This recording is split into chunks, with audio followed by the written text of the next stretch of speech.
नमस्कार दोस्तों यह वीडियो उन मिस्त्री भाइयों के लिए है जो अभी मिस्त्री का काम सीख रहे और सीखना चाहते हैं। तो दोस्तों तो इस वीडियो के अंदर आपको मैं बताऊंगा कि क्या क्या इसमें परेशानी आती है और कितना टाइम लगता है हमें टाइल्स का काम सीखने में। टाइल्स, ग्रेनाइट और मार्बल का सभी काम का मैं आपको एक आइडिया दूंगा कि कितना टाइम लग सकता है।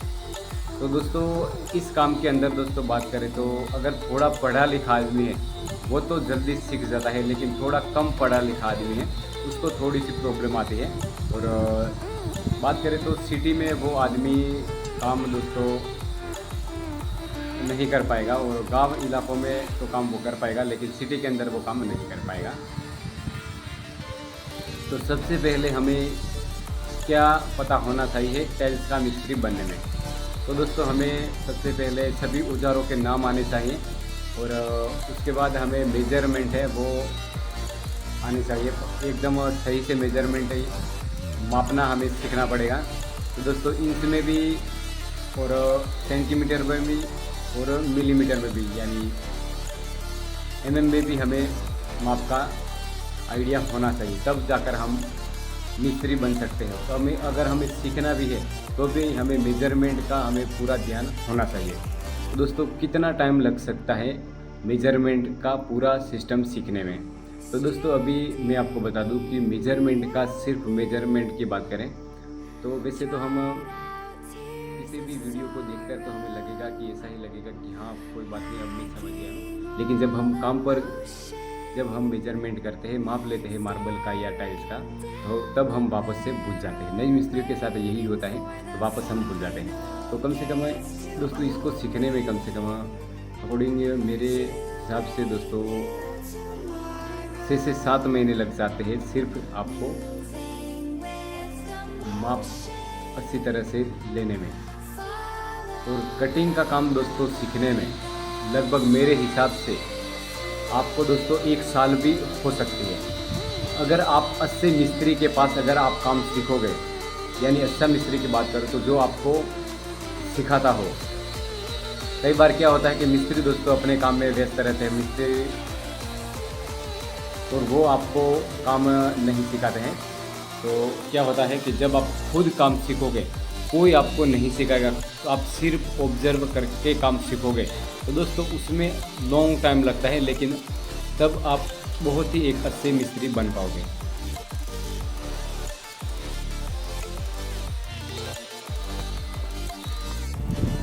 तो दोस्तों कटिंग का काम सीखने में करीबन 1 साल भी लग सकता है।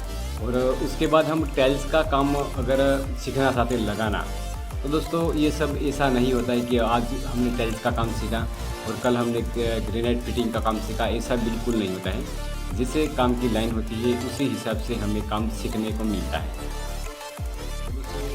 पूरी राउंड फिगर में दोस्तों मैं आपको अगर बात करूं तो दोस्तों इसमें करीबन 4 से 5 साल भी लग सकते हैं सिर्फ कारीगर बनने में। तो आप एक आइडिया लगा सकते हैं कि कितना इसमें टाइम हमें देना होता है। और दोस्तों इसमें फ़ायदे की बात करें तो फ़ायदा यह है कि ये टाइल्स का काम होता है वो धूप में नहीं होता है। इसका फ़ायदा सबसे पहले यही होता है कि ये टाइल्स का काम हमेशा अंदर ही होता है मकान के अंदर। अगर बाहर है भी तो भी इतना काम नहीं होता, हमेशा टाइल्स का काम अंदर ही होता है। और दूसरा इसका फ़ायदा यह है कि यह काम है वो दोस्तों 12 मास चलता ही रहता है। और दूसरा काम क्या होता है, जैसे बारिश आ गई तो वो काम बंद हो जाता है। और टाइल्स का काम अंदर होता है, इसलिए टाइल्स का काम कभी बंद नहीं रहता।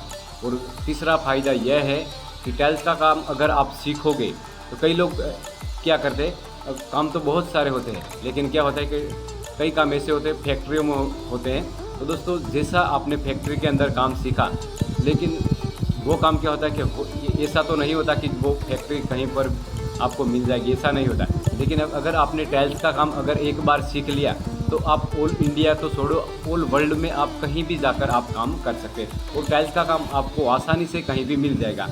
और दूसरा काम अगर आपने सीखा है तो वो काम आपको शायद मिले और ना भी मिले। और टाइल्स का काम अगर आपने सीख लिया तो आप अपने गांव में या शहर में भी आप काम कर सकते हैं। और दूसरा काम अगर कोई भी है तो आपको अपना घर छोड़ के दूसरी जगह पर जाना होगा।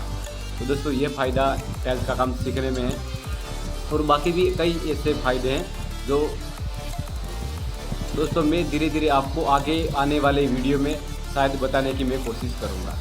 तो एक लमसम इसके टाइम की बात करें तो दोस्तों, अगर फुल एक्सपर्ट मिस्त्री होकर थोड़ा बड़ा आप काम करना चाहते हैं तो दोस्तों इसमें 4 से 5 साल आप आराम से आपके लग जाएंगे। और अगर आप जिस मिस्त्री के पास काम करते हो वो मिस्त्री आपको काम नहीं सिखा रहा है, वो मिस्त्री आपको काम नहीं सिखा रहा है, तो आपको क्या करना चाहिए, जितना आपने काम सीखा है उतना काम आप अगर दूसरे कॉन्ट्रैक्टर के पास जाके वो काम आप करोगे तो दोस्तों वहाँ पर आपका यह फ़ायदा होगा कि आपको अभी जिस ठेकेदार के पास आप काम कर रहे हो उससे 2 पैसे ज़्यादा भी मिलेंगे और आपको काम भी आपको सौंप दिया जाएगा, नया काम। तो इस तरीके से आप काम सीख जाओगे।